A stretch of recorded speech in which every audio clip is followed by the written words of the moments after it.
Angibingelele konke amagumbi anomhlaba singabantu abaphilileyo thina abantu bakithi ngizehlisa. Ngithanda ukubika indaba nje ezimbalwa ezibalulekileyo ngizehlisa. Uma ngabe kukhona lapho kube ngenza khona mina ngixolisa abantu bakithi ngoba ngumuntu oxolisayo mina. Angiyena umuntu ongaxolisi ngokubana isintu ngasifundiswa ngendlela elungile, ngasiqeqeshwa saphelela. Ngifuna ukuqondisa lana abantu bakithi sifanele sizwisisane.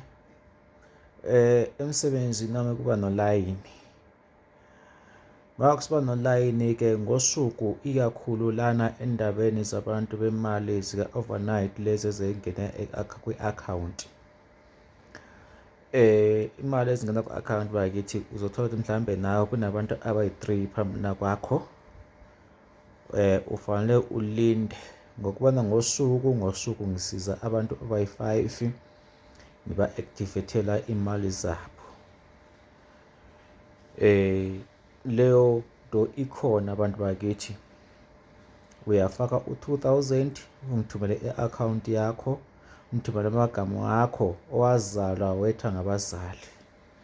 Lengizwisise bantu bakithi. Ngisithi lapho philani ngegama ledlozi langakithi nedlozi langakwenu eliyilo elikhungethe eliphetheyo ngokubana umuntu nomuntu unedlozi. Ingakho abantu bakithi ngiba nenamba. Into engiyenzayo uma ngabe ngikwenzela imali yakho engena ku-akhawunti leyo ka-2,000, ngizokunikeza inamba yakho ukuthi wena ungunamba bani. Kusukela namhlanje ngikwenzele nawe. Lingibekezelele ngoba nami ngisebenza ngingedwa. Elami idlozi aliqhashi, angizange nginikeze ukuthi ngiqhashe abantu abazongisiza. Kodwa-ke okusalayo ukuthi ngizokusiza ngikwenzele lokho engiyabe ngishilo ukuthi ngizokwenzela khona. Nginalo ithemba abantu bangizwisisa kahle.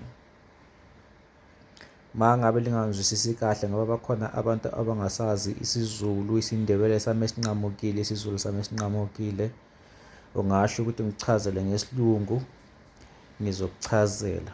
Kodwa engikushoyo ukuthi uma ngabe ufake u-2,000 wakho emali engena kwi-akhawunti, ngizokusiza. Kodwa ufanele ube wazi ukuthi kungenzeka kunabantu abakhona ngaphambi kwakho abafake iy'mali zabo. Kufanele ngiqale ngabo bese ngisiza kuwe nawe ngikusize. Okuhle ukuthi angeke ngikushiye ngaphandle, ngizokusiza. Noma ngabe ngeke ngathatha usuku olulodwa noma ngathatha insuku ezimbili ngakusizanga, okusho ukuthi khona kusuke kunenamba eningi ekhona ngaphambi kwakho. Kodwa engikuthembisa khona ukuthi angeke ngiqede u-7 days ngingakusizanga. Ngokubana kufanele u-7 days noma ngabe kukhona abantu abaningi njani ngibe sengikusizile. Imali engena kwi-akhawunti ikhona.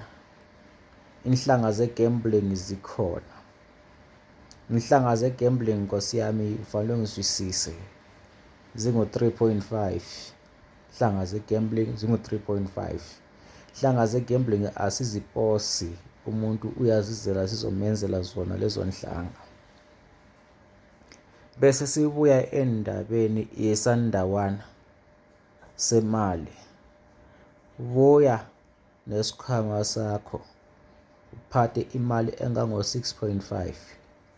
Ngibuyele kulungisela leso sikhwama uhambe naso. Ngizokulungisela sona leso sikhwama uhambe naso, isikhwama sesandawana, of which within 3 days uzoba sunayo imali ngokubana zobe silungisile ngafaka imithi eyiyo ethwebula imali. Ingakho-ke isikhwama sesandawana, isandawana sisiposi. Angifuni umuntu ozombuza ukuthi mkhulu niyaposa isandawana, kanjani ngoba ngichazile. Uma ngabe ufuna isandawana uyabuya nesikhwama sakho, singabe mnyama ubuye nogologo wakho, i-Jack Daniels, ubuye neglasi, i-transparent glass, lempuphu emhlophe, u-1 kg, uhlobo lwe-Ace, noma ingabe yi-2.5 kg, kodwa sizothatha u-1 kg kuyo, sikulungisele, uhambe mhlobo wami, uhambe uyosebenza. uDlozikhulu uyamthola ku-083 2066 954. uDlozikhulu uyamthola ku-083 2066 954. useGoli uDlozikhulu. Ngiyabonga sihlobo zami, nginalo ithemba abantu bayangizwisisa kahle. Ngizithoba, ngizehlisa, nginihlonipha ngokubana idlozi elimqotho liyahlonipha ebantwini, njalo liyasihlonipha ngokubana idlozi likhuliswa ngabantu, idlozi likhuliswa ngokusiza abantu nangokuzehlisa kubo. Kodwa nami angisho ukuthi uma ngizehlisa kini bese kusiba khona ozodelela ukuthi ngoba ngiyazehlisa inhliziyo yami ithobekile, ngokubana elami idlozi lithobekile, lisebenza ukuzithoba. Yingakho uma lizithobile-ke nalo lifuna umuntu othobekayo, abe nenhlonipho. Ngiyathokoza kuleyo ndawo.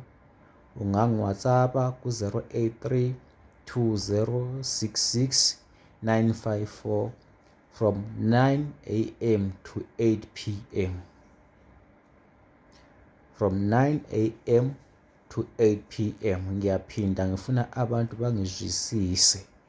Yiso isikhathi ongangifonela ngaso. Ngisebenza Monday to Saturday.